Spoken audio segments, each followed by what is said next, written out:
Our next guest is a spiritual leader to many, yet when Sonia Choquette found herself at a crossroads in her own life, facing loss and betrayal, she struggled to stay on a spiritual path.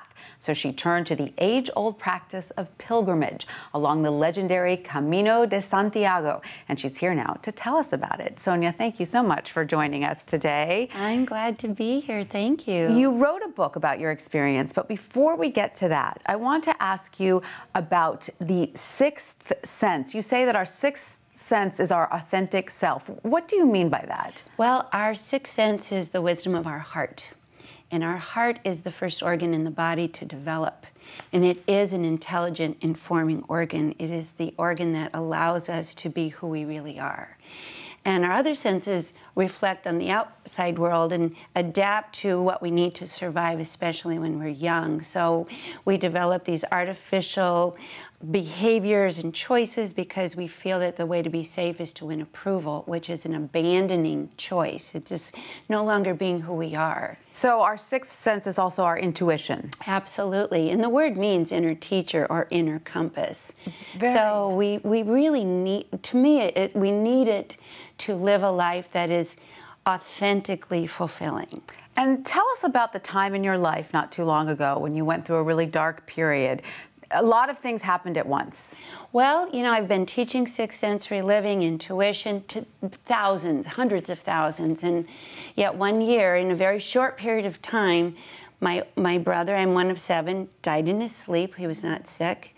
The shock killed my father. 6 weeks later, he just died, and the intensity of that caused my already difficult marriage to implode, and my husband moved out. So much at once. And it was like a 3-way train wreck. And it just threw me into such self-questioning despair and made me feel as though I could no longer stand up and teach anybody anything until I dealt with my own grief and loss and abandonment and, honestly, shame. It's like, why should I, who had all these answers, have this happen to me? And so how did you turn to the pilgrimage? How did that occur to you as the answer? Well, you know, being intuitive, I prayed. I asked for guidance, and it was the wildest thing because one day I just heard, walk the Camino. And what was so wild about it is in dealing with my stress, I was kickboxing and I had just broken my knee. And it's like, what do you mean? Walk over 580 miles over 2 mountain ranges and do this pilgrimage? But I knew enough. From my intuition, I just said, okay, and set off. And what did you learn on this trip?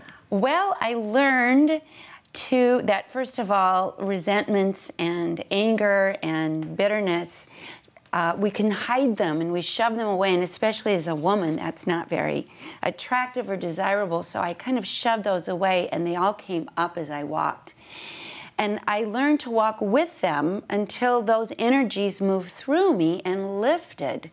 And I found that that allowed me to have a real self-acceptance, a real peace of mind, a real strength, and a lightening and a forgiveness that just trying to get over it, which is what I'd been doing my whole life, didn't provide. Fantastic. You know, I have a friend who just did the Camino as well, and he also did it at a phase in his life where there was a lot of change. And I think he found it very purifying. I don't want to speak for him, but he found it... Yes, because first of all, walking, back in nature, we've gotten so disconnected from nature. We live in our heads, and when you're walking in nature, you're walking with your spirit, and you become part of something What a wonderful bigger. experience. And Sonia, quickly before we go, you are going to be signing copies of your book October 2nd? Yes, at the New York Open Center in Midtown, and I invite everyone to come, and Wonderful. And we'll share the stories. And Thank you so much, Sonia, for sharing your story with us.